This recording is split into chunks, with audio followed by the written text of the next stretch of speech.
So this video is about I have to switch off my phone, guys. Hold on. I don't want any distractions.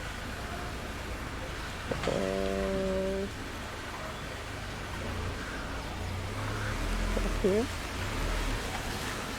Alright. This is that with now. Okay, so because I really don't like cutting and joining in my videos. I like being authentic. Whether mistake or error, who cares? So I want to show you guys in this video how you can convert your 544, I'm talking about Peugeot 544 or Peugeot 545, from mechanical fan to electric fan. Of course, you know, from factory they all had the mechanical fans, also known as viscous fan. Even though some people said there's a little bit difference, not all are viscous. Viscous. You can search on that to understand what I mean by that. So I did mine when I first got my Peugeot 505 V6 manual. It came, of course, with the factory one, which is the viscous fan or mechanical fan. Then after a while it failed, and this is it. This is the fan, as you can see here. So it failed, and I went and bought another used one, and unfortunately that one too failed. In fact, this particular one, what happened was it was just the bearing there that was becoming too noisy for me to bear. It was just getting too loud. The bearing failed, and it was becoming noisy, but it wasn't overheating. The system, the fan was still working. It was not overheating the system, but I knew if I kept using it like that, the bearing will fail completely and it will no longer spin with the water pump. So the clutch to magnet and do its work. So I decided, well, I have to get rid of it. So the first one I bought and put had failed completely. It was just overheating the system. So I decided, you know what, I returned that one, and then said, okay, maybe I may look for a permanent solution. So what I did was I went and locked it, as you can see here. Okay, let me zoom in so you guys understand. Hold on, guys.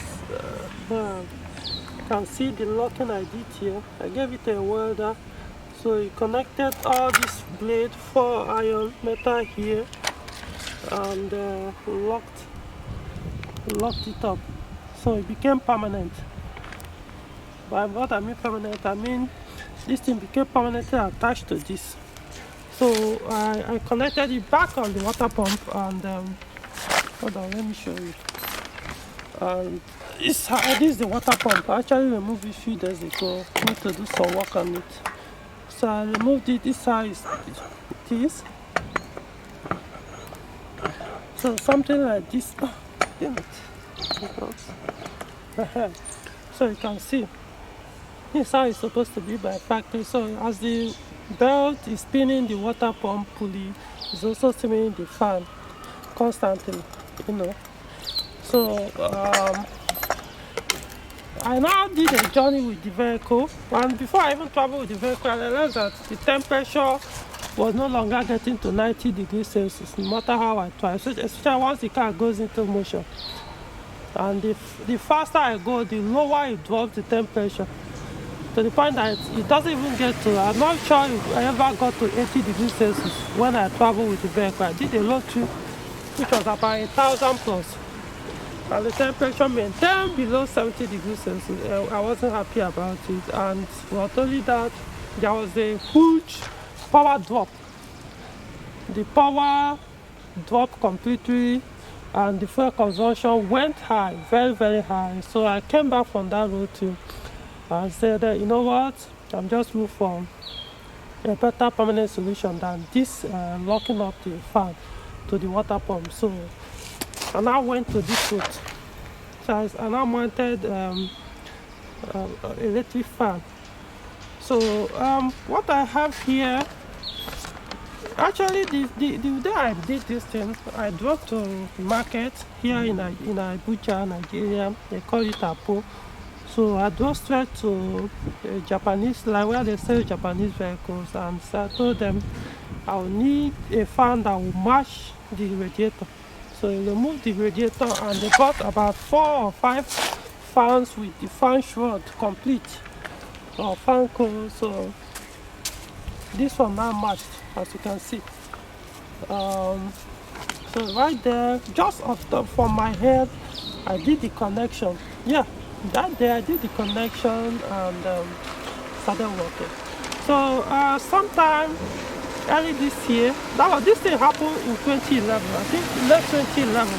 But sometime early this year, another person bought his 505 V6 and was having issue with the AC and the reverse cooling system. So I decided to do the same thing I did on mine, on his, and this time around I decided to draft the wiring schematic. I created this wiring schematics off my head, just like I did. Oh, this is not stable. Okay, hold on guys. The wind is actually blowing seriously right now. But this is the wiring schematics I created by myself.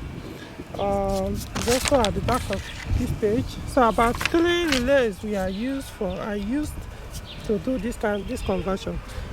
So it may not make sense to you if you are not electrically inclined or you are not that technical, that electrical. Okay. As you can see, I explained how each of the wires, the function of each wire and what it will do on the relay. Okay, I think I may have to drop this paper so I can focus on explaining how to do this. So this is how I did the connection. First, I made use of this. I don't know about all Peugeot 505, but I know most of them come with this switch attached on the radiator. It depends on, maybe your own might be on the other side or this side, but I know majority of them comes with this switch.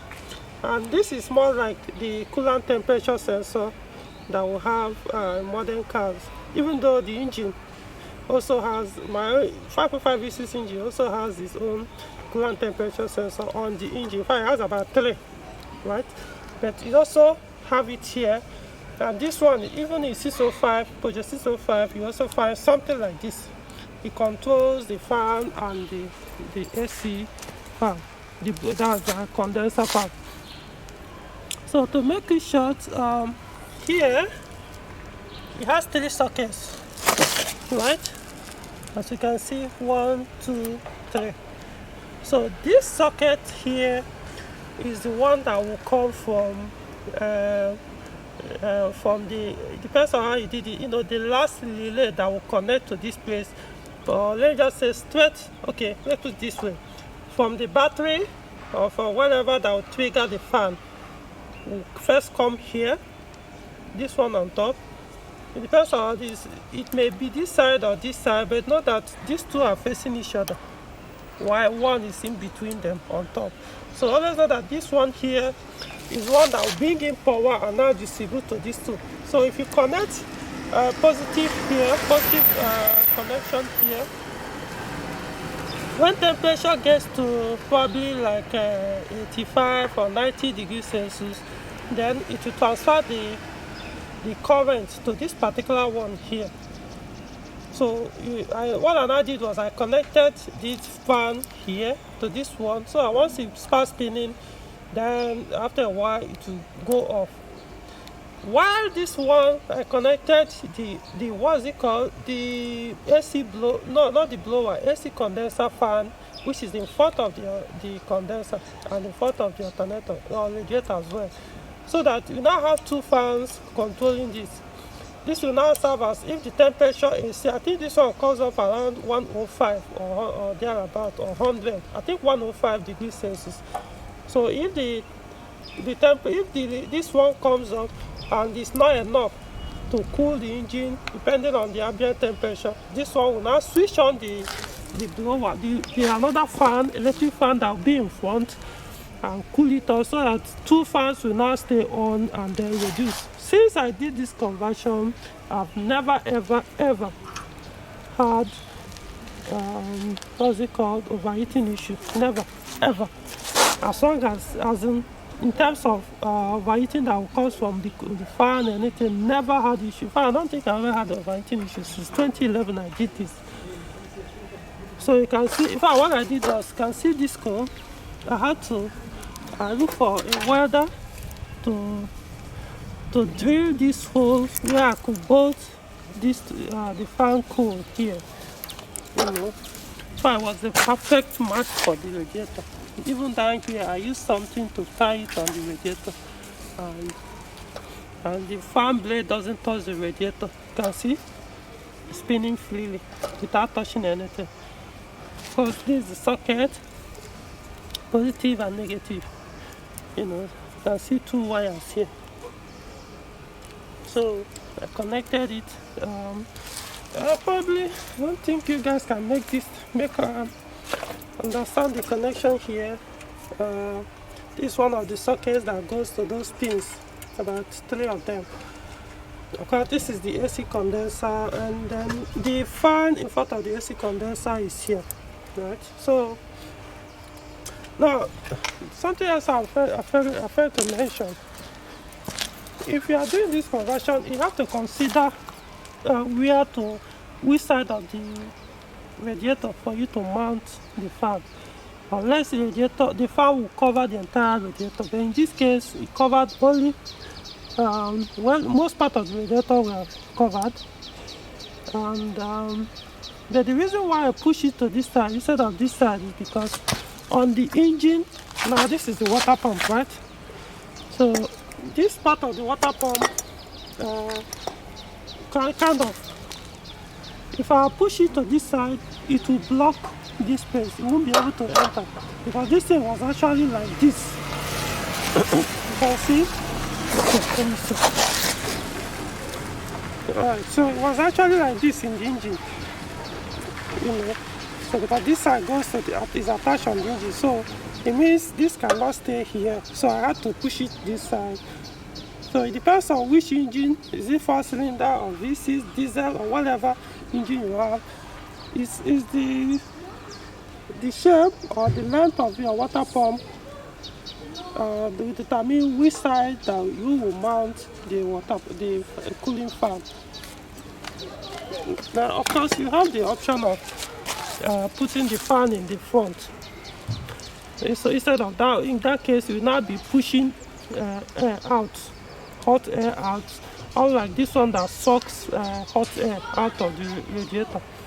Personally, I prefer this type, but if you put the one in the front, it means the fan has to be small because there's not much space between the radiator and the condenser.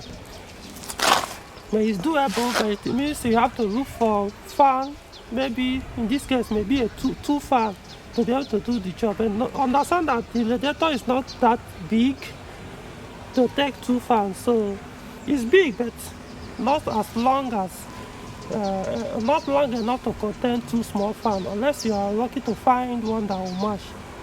But I prefer this because this has never given me issues. This fan since 2011. Remember, I bought this thing second hand, and it has never failed because it works factory. So it works the same way modern cars, Peugeot cars works. The fan comes up around 90 degrees Celsius, then regulate between 85 to 90. That's how the 505 V6 works. Then sometimes it goes up to like 105, then it comes back. So I don't know if this video makes sense to anybody who intends to do this electrical conversion on Peugeot 504 or Peugeot 505, or maybe even Peugeot 404, because they all have the same mechanical fan setup. Alright, if you have any questions, you can ask and I'll provide as much as I can. The wiring diagram the wiring schematics I created may not make sense to you because almost everything is in my head. But if you think it can help you, you can let me know. I'll find a way to just snap it and forward to your email or however you want it. Alright guys, talk to you guys soon.